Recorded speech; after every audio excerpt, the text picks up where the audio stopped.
Recently പോയ ഒരു കല്യാണത്തിൻ്റെ ട്രാൻസിഷൻ വീഡിയോ എടുക്കുന്ന പങ്കപ്പാടാണ് കേട്ടോ ഈ കാണുന്നത്.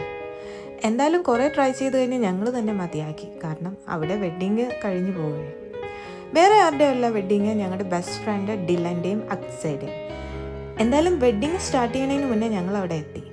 എല്ലാവരും വന്നു തുടങ്ങുന്നേ ഉള്ളൂ. അടിപൊളി സ്ഥലമാണ് കേട്ടോ. ഇൻഡോറും ഉണ്ട് ഔട്ട്ഡോറും ഉണ്ട് പരിപാടി. ഡ്രിങ്ക്സും ഫുഡും എല്ലാം അൺലിമിറ്റഡ് ആണ്. ഔട്ട്ഡോർ ഉള്ള പരിപാടിക്ക് നമ്മുടെ ഫ്രണ്ട്സൊക്കെ തന്നെയാണ് ആങ്കറിങ് ചെയ്യുന്നത്. അവിടെ ചെന്ന് ഫോട്ടോ എടുക്കാമെന്ന് വിചാരിച്ചപ്പോഴേക്കും ഗ്രൂമിൻ്റെ എൻട്രി ആയി. നമ്മുടെ പിള്ളേരെല്ലാവരും കോട്ടൺ സ്യൂട്ടൊക്കെ ഇട്ട് അടിപൊളിയായിരുന്നു. റീസെൻ്റ്ലി കല്യാണം കഴിക്കാൻ പോകുന്ന എല്ലാവരുടെയും ഒരു ഡ്രീം വെഡ്ഡിങ് ആയിരിക്കും ഈ കാണുന്നത്. കാരണം അധികം പേരൊന്നും ഇല്ലാതെ നമ്മളെ മാത്രം അറിയുന്ന കുറച്ച് പേര്. Intimate wedding.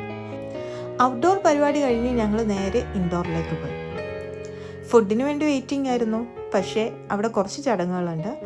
2 മിനിറ്റെങ്കിലും ചെക്കനെയും പെണ്ണിനെയും കുറിച്ച് നമ്മൾ സംസാരിക്കണം. പരിപാടിയൊക്കെ കഴിഞ്ഞ് അവിടെ ഫുഡ് ഓപ്പണായി. എല്ലാവരും നല്ല വിശപ്പുള്ളത് കൊണ്ട് തന്നെ ഓടിച്ചാടി പോയി ഫുഡ് എടുത്തു. ഏതെടുക്കണമെന്ന് കൺഫ്യൂഷനായിരുന്നു. അത്രയും ഓപ്ഷൻസ് ഉണ്ടായിരുന്നു. അൺലിമിറ്റഡ് ആയതുകൊണ്ട് തന്നെ നമുക്ക് എത്ര വേണമെങ്കിലും കഴിക്കാം. എന്തായാലും ആവശ്യത്തിന് കഴിച്ചു. എല്ലാവരും പുതിയ ഡിഷസൊക്കെ ട്രൈ ചെയ്തു. അടിപൊളി വെഡ്ഡിങ്.